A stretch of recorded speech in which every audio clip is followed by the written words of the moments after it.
Welcome to another week of Fox 54's The Blitz. I'm your morning anchor, Jackson Rowland. And I'm your news producer, David Joaqui. Each week we preview all the NFL action that you can catch right here on Fox. Plus the action for your Atlanta Falcons and Carolina Panthers. Let's get started. All right, Dave, we're going to start with the Thanksgiving special, the holiday game everybody loves, 1 p.m. right here on Fox 54. It is Packers-Lions. Lions have a long history playing on Thanksgiving, and this game is going to be good. Both teams have a good year going. What are you looking to see? Absolutely. I think Ford Field is going to be booming for this game. Good rivalry matchup here. Lions coming off a close win against the Giants. If it wasn't for Jahmyr Gibbs, essentially coming up in that fourth quarter and overtime clutch with 40-plus yard touchdown runs. That just kind of broke my heart on Sunday. Well, yeah, you know, you're a Giants fan, so I'm sure that was tough. But for the rest of us, I mean, what a game, what a thing to watch. Yes, and then the Packers handled J.J. McCarthy and the Vikings well. They've already seen each other once this season to open up the year, and the Packers took the Lions to town, and that was with Sam Laporta.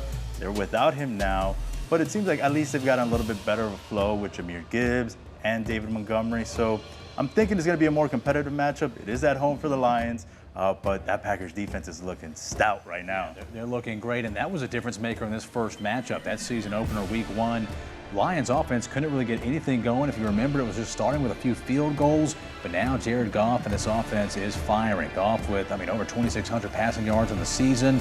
The trick is, can they give him some time? This Packers front seven, they're putting so much pressure. Micah Parsons just added to the tough line that's already there when he joined the squad. And so if you're the Lions, you've got to find a way to get Jared Goff involved early and get vertical. Yes, and the only way that either one of these two teams is going to stay competitive in this division with the Bears essentially up at the top is they need to come up with a win here. This is a must-win for both teams because the Packers right now are behind because of a tie against the Cowboys we've talked about. And then the Lions just need this win to keep up in the division. Yeah, by the time you get to week 13, the vision is clear for the remainder of the season and what needs to happen for playoff standings. It's Thanksgiving Day, but it is no holiday for these players. This game is an important one.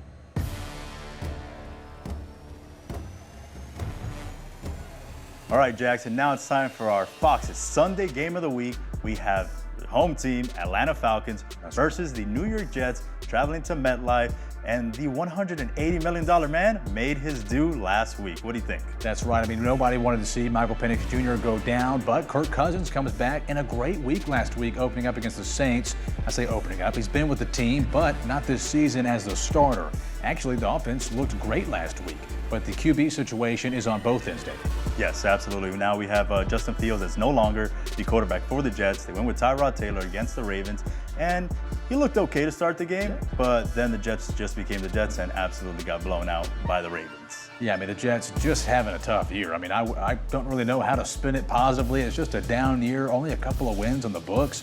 And so Falcons fans, not exactly where we'd like to be, but I guess you could always be the Jets. It can get worse.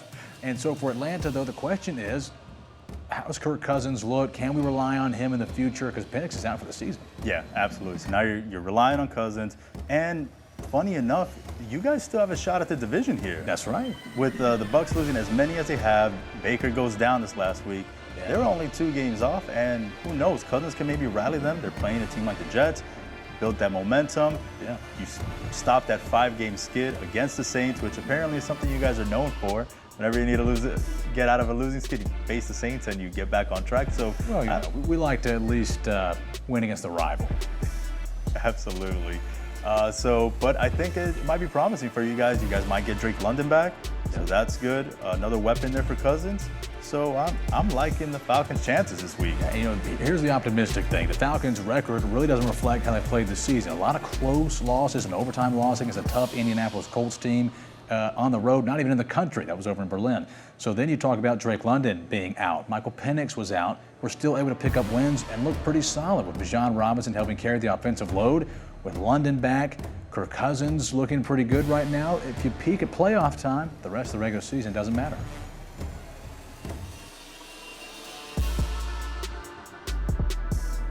All right, David, it's time to talk about our other two-state team, the Carolina Panthers. They've got a tough matchup this week against a really good LA Rams team led by Matthew Stafford. Do you think the Panthers have a shot?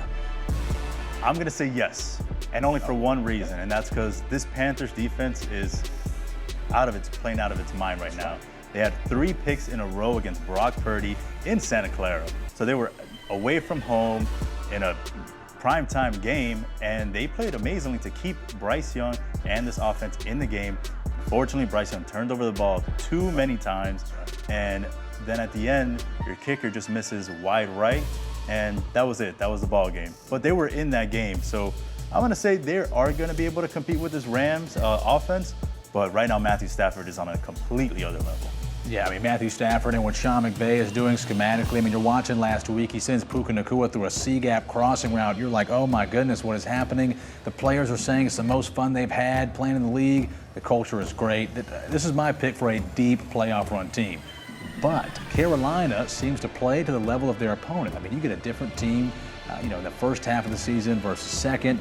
They rise to the occasion, and the defense especially. They held Brock Purdy and McCaffrey as well to some pretty low numbers comparatively, but then Bryce Young also throws 2 picks, so they kind of hurt them to, get the 49ers offense rather back on the field. Yeah, it definitely did. And I think they just got to capitalize off that short field. Once you get that turnover, just if it's a field goal, hey, those are points on the board, and you're going to need a lot of them to compete with this Rams offense. That's, again, Matthew Stafford's throwing multi-touchdown games, and they're just playing well. Yeah, they had a few times where Bryce Young is just airing it out deep, and it worked out for him. But I think the run game is critical if they're going to beat the Rams. They need longer drives, longer times of possession. You just got to limit the time that Matthew Stafford and Sean McVay have to cook on the field. Yes, and I think them Panthers being at home is going to help them out.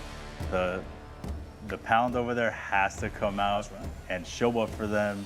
And I think, who knows, maybe we get an upset. Maybe come week 14, we're looking at the new NFC South, division leaders. Yeah, they're in the hunt, and they got a big test to do it this Sunday. We're going to find out how it goes.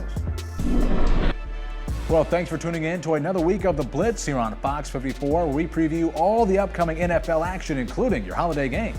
Yes, and the matchups for your Atlanta Falcons and Carolina Panthers. I've been your news producer, David Joaqui. We want to wish you a happy Thanksgiving here from the folks at Fox 54. Now your morning anchor, Jackson Rowland. We'll see you next week on the Blitz.